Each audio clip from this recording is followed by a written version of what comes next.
Hey everybody, my name is Jennifer. This is Metatron speaking. I have a video today on a spiritual attack that I experienced yesterday. It was from the Lyran race. And so I'm just going to go over what happened in that encounter with you. So this was at about 3 a.m. in the morning yesterday.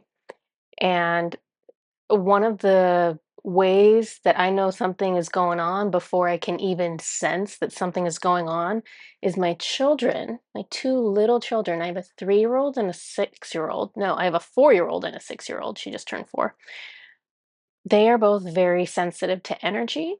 So they will actually wake up when something's in the house, even though they have protections on them. So they are not able to see anything or hear anything, they are still somehow aware. And so they will both wake up. So they both woke up. They're in two different rooms. They woke up, they're on opposite sides of the house. They woke up maybe 10 minutes apart from each other. So when that happened, started talking to Metatron right away, started doing all my protections. Um, there are certain defenses that I have against the common extraterrestrial races that cause me issues. So with reptilians, I'm aware that the violet flame is something that they cannot tolerate and they have to exit if that's around. So I'll just put the violet flame through the whole house. With cyborgs, there's something that I have called orange light energy, which is the energy that Metatron gifted to me and my partner Susan. Um, and that is an energy that we use for protection. That is an energy that we use for connection to him. It does many, many things. So I can use my orange light energy and put that in the house to protect against cyborgs. And then thirdly, um, draconians don't like water. Go figure, right? They don't like water. So I'll always say that it's like golden holy water. I will try to make it as unpleasant for them as possible, and I will just fill the whole house with water. And so those three things can make them leave when they're here. So I did those things. By the way, I have Amanda Ellis's Spiritual Protection Shielding Light, and I'm just going to spray this right now because I've literally had 3 spiritual attacks in the last 24 hours.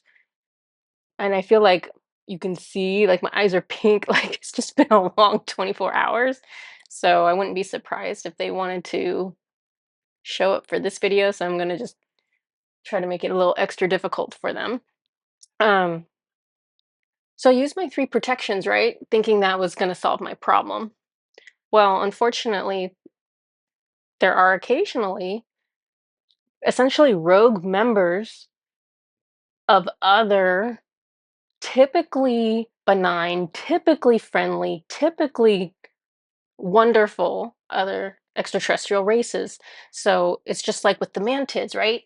Where those mantids came and they attacked me, and I didn't have any defenses for them built into the equipment, that the energetic equipment that I wear, or built into, Metatron didn't give me any abilities to block them ahead of time.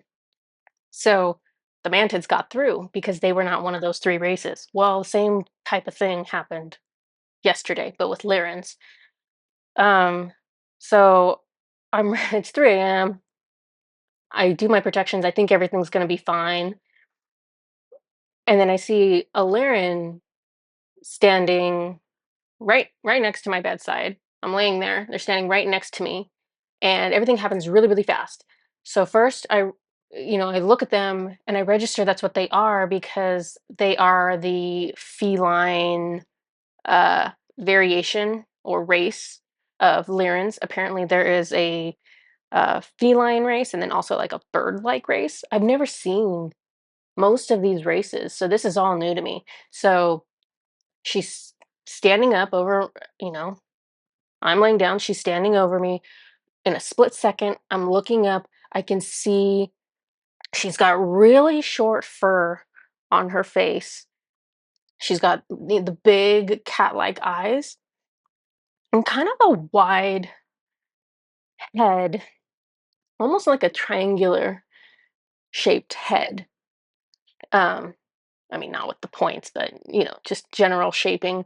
But definitely does not look identical to a cat, but I can see why that is the first thought that comes to people's mind, is that they look like cats, because that is the first thought I had, even though it doesn't look exactly like a cat whatsoever.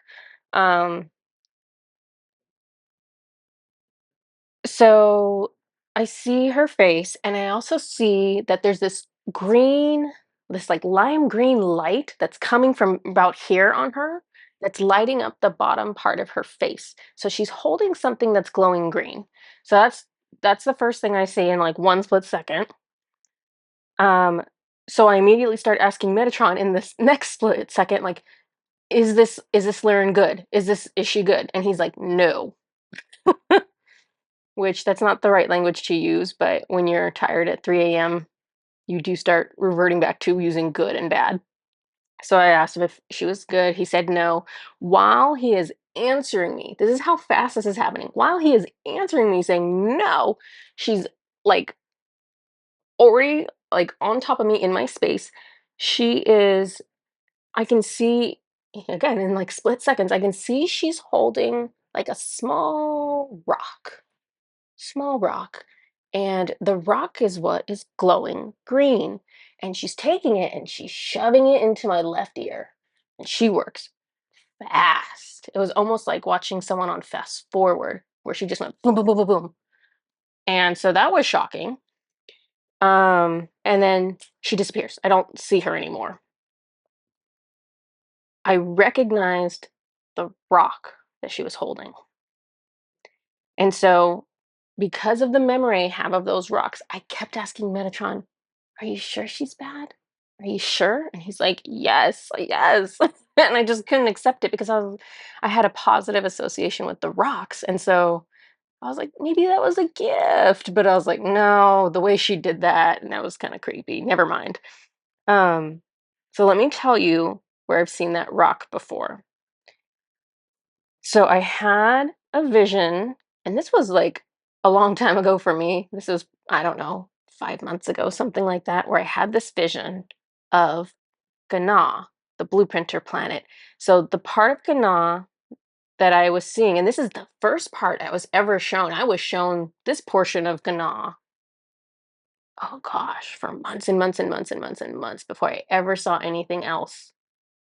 And so the portion I was shown in this vision again was this desert. So there is a massive, middle of nowhere, nothing on it desert that is part of Ghana. It has pink sand. It's like a pinkish, like a dark pink sand. And so there are sand dunes, there are these like dark pink rocks. It's almost always windy there, and not like a light breeze, like a wind, because there's nothing to block the wind, so it just comes through really hard, and it kicks up all the sand, and so the pink sand is now making a pink sky because it's just everywhere all the time. So it's a really hostile environment. It's If the wind is blowing, you have to be indoors somewhere, and there's not a lot going on in this desert, so you really just can't really hang out there in general. Um, so I'm aware of the desert.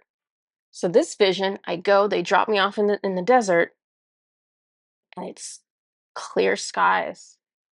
It's quiet. There is no wind. Everything is so clean looking because the sand isn't being kicked up. So it's just this perfect dark sky with all the stars. And like I said, it's just super quiet. Um,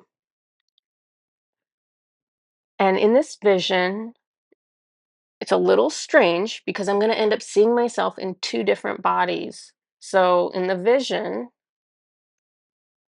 I'm incarnated in multiple bodies at the same time, and I'm aware of that in this body as I watch. Probably not aware of that when it actually took place. Um, so the very first body I see of myself, I'm like a typical looking extraterrestrial. I'm short though. I'm like 5 foot tall, brownish color, like a dark brownish color skin, no hair, um, just kind of nondescript type of thing. So I'm out there in this desert and I'm just looking up at the sky and I'm waiting. And then suddenly a spaceship comes down and it's quite a bit in front of me and it lands. I mean, basically lands as close to me as it can without hurting me. So it comes down. It looks just like a flying saucer. It's silver. It comes down like this. And the door, whatnot, the ramp comes out and somebody exits. And they look exactly like me, identical to me. By the way I look in that lifetime, I'm from Orion. There are multiple planets that are associated with Orion. So this is the body type for one of those planets.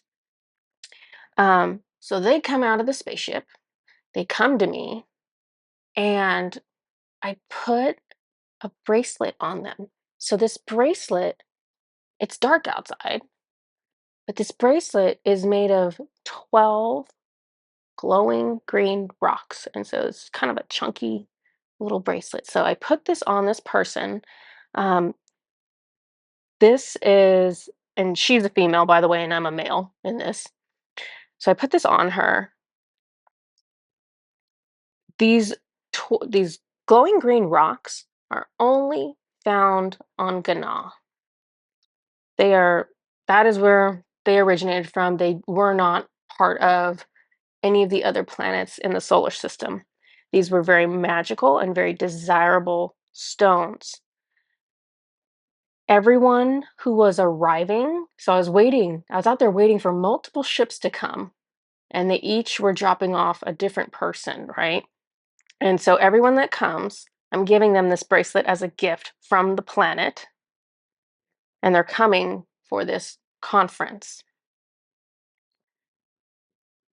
Yeah, special guests who are arriving on the planet for a meeting.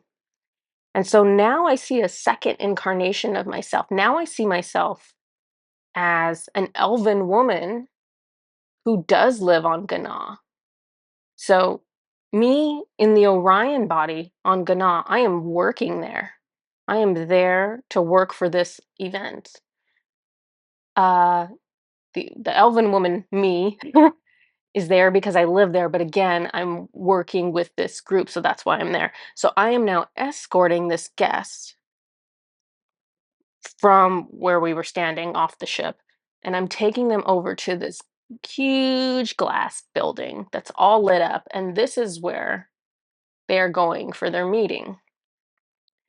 So I'm like wearing green, I have a dark green cape on. As I'm leading her to this building, she starts shape shifting. So she was that Orion body type. She flips over into like a person, like someone that looks kind of humanish or kind of elvish, and then she's flipping over to different animals. And she does this 3 or 4 times. And by the time we get into the actual conference room, she has settled on how she wants to look. She either looks like a witch or a goddess. She's wearing a very intricate outfit, black, all black, head to toe black. Um, she had like a headpiece on, something that came out. I don't know. Anyways, she's a sorceress. I, as I'm walking with her and she's shape shifting and doing all this, I'm like, okay, I get it. She sits down at a chair at this conference table and she manifests a black cat, and not just like a random black cat. She basically brought her pet cat from home, but she just manifested him on her lap. So that was crazy. Um, So everyone in this conference room is a magical person. So I see Merlin, I see Lilith, I see Freya, I see a bunch of people that I just don't recognize yet because I just don't know what they actually look like in my visions. Um, well, I probably knew exactly who they were as the elven woman, but me, Jennifer, I don't know who they are. But it's a council of 12. So they were all coming from different planets to meet for some kind of purpose, and it seemed secretive. The fact that they were meeting in the middle of the Ghana desert, it was it was something that needed secrecy. It had to be something for protections for the universe because like I said, that desert is not the place you would hang out otherwise. Okay, so back to the glowing green rocks. I didn't realize I was ever going to come across these again. And now I have one in my left ear. So I ask Metatron to tell me everything he can about these. So this is his message to me. He says, the stones hold intentions strongly. That is why they are so magical. They are versatile. You can essentially program them for any purpose. The stones are full of heart energy. That's why they glow green.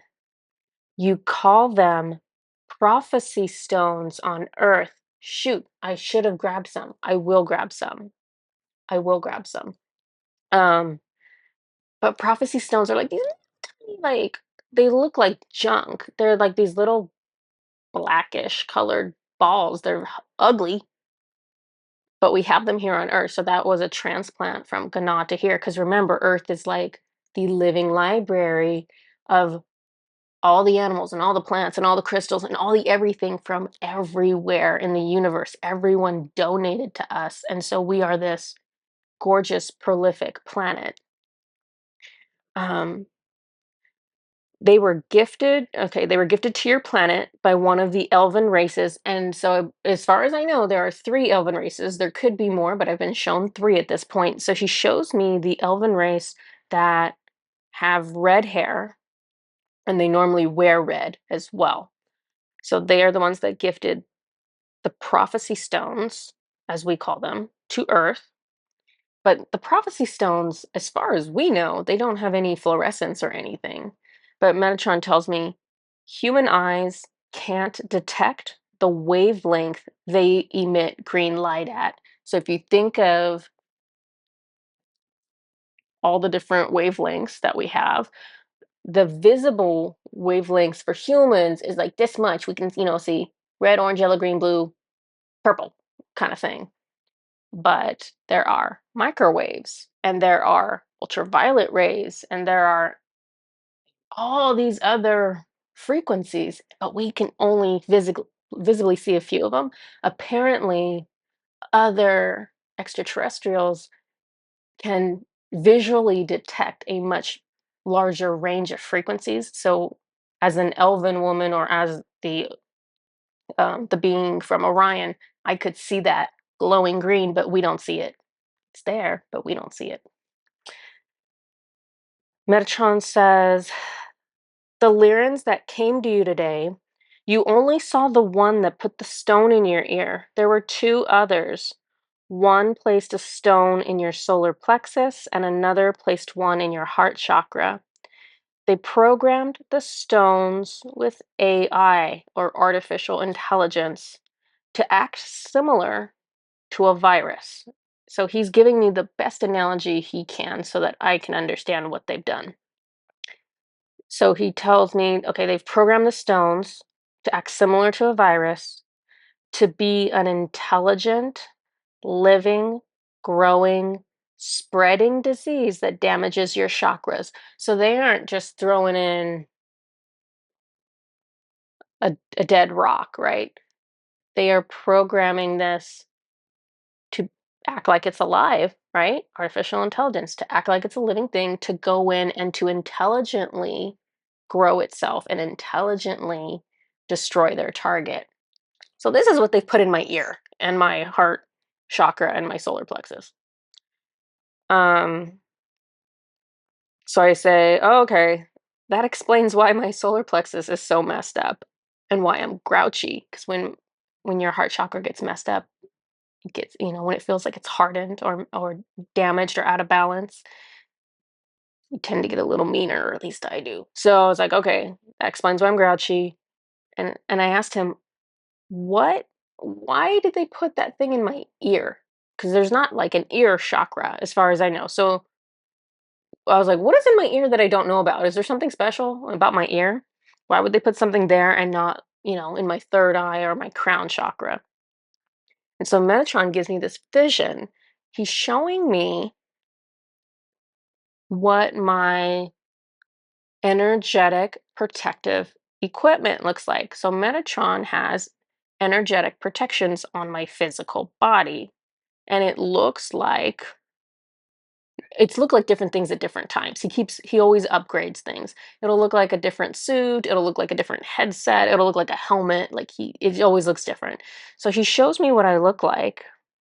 I have this elaborate metal headpiece on. It's like one piece that's covering different parts of my face. So it goes along my jawline, it goes into my ears, it goes across like my temples, goes across my third eye, and then I can see it up here on my crown, and I can see it extend up, almost like a little antenna to help me receive messages. Um, so this is how I communicate with the spirit world. I have equipment on me to do things, but I have things in my ears probably to help me hear. I have this up here probably to help me receive signals. I don't know if they just have it. I'll ask him, is it along my jawline, or we're just trying to keep it on my head and not have it fall off? He says, yeah. That's kind of funny. Um, but still, I'm like, but why'd they put it in my ear? This still doesn't make sense. And he was just saying it's a vulnerable entry point for a human. It allows for what they have infested you with to take hold quickly. And there's no way to shut your ear the way you can shut your mouth or shut your eyes. So that's where they chose. So later, inside my ear did start hurting, which is crazy because I'm not the kind of person that gets earaches or anything like that. So I asked Metatron because it was hurting, and I was like, "Ooh, are you?" I was like in my kitchen making food or something, and I asked him like, "Are you taking it out right now?" And he said, "Yes, stay still." So I'm like trying to do what I need to do, but like not move too much. So he took that out. Um, Later in the day, I felt this weird vibration in my solar plexus, like a frequency that I've just never felt before. It was just not quite jiving with my body, so it almost felt like it tickled or was irritating. I don't know. It felt weird. It did not feel comfortable, right? And so I tuned into the energy near me, and I saw a mantid. And so I was freaking out. I asked Metatron, "Hey, is this a good mantid?" And he's like, "Yes, yes, this is a good mantid." Um, Geez. So the problem is that with certain races, they all look identical. Like there is zero way for me to tell the difference between Mantid 1 and Mantid 2 and Mantid 500. Like it's like ants. I'm sorry guys, they probably think that's rude. They all look the same. They don't have enough differentiation for me at this point for me to tell them apart. So yes, it was a good mantid. He was working on my solar plexus. What a sweetie. He was healing up my damage. But yeah, it was a funny frequency. I've never had a mantid work on me before, so that was different. Um, and then they eventually took it out of my heart chakra as well. And so Metatron confirmed for me, hey, the stones are all out. That's what got pulled out. Um, but you still have this like equivalent of an infection that's throughout your body because it already started spreading everywhere. So he was like, it's kind of like a low amount of infection, it's kind of like a virus. And every time stuff like this happens, I just have to wait for Metatron basically to make my antiviral or make whatever it needs to be to fix it.